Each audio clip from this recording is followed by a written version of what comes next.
Have you guys seen how much RAM costs these days? In today's video, I'm going to walk you through 5 different NAS setups and how much RAM I'd recommend for them. Nevertheless, make sure you've always got at least 2 GB of memory on your NAS so things run smooth. But let's crack on with number 1. For light file access, backups and running Time Machine, I would recommend at least 2 GB of memory or 4 GB including the operating system. You can definitely get away with less than that, but it does remove any kind of scalability down the road. Remember, if you're running Mac Time Machine, that can be quite resource intensive on the NAS side. So in order to ensure that OS and it is done smoothly without any inconsistencies, I'd still go for 4 gig. For those looking at multimedia, for Plex or Jellyfin, I'd recommend 4 GB of memory. However, there is an exception to the rule. If you are running a NAS where the operating system runs from an internal SSD, then you can offload some of the work onto that, particularly if the media lives on an SSD as well. And in those cases, you can get away with 2 GB of memory easily, but otherwise 4 GB again.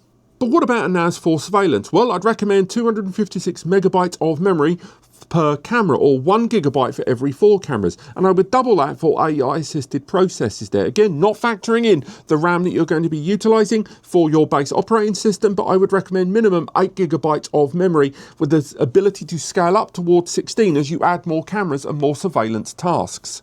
Now for Docker and virtualization, I would always recommend between 8 and 16 GB out the gate because you need room to scale up and also appropriate different amounts of memory to different tasks. Again, there is a way around this. If you're running a NAS that's got less memory inside, you can choose to use it as just plain old target storage and get a mini PC and utilize that to host the VMs easily. That can be a great way to differentiate the price and buy lesser amounts of memory and spread the costs.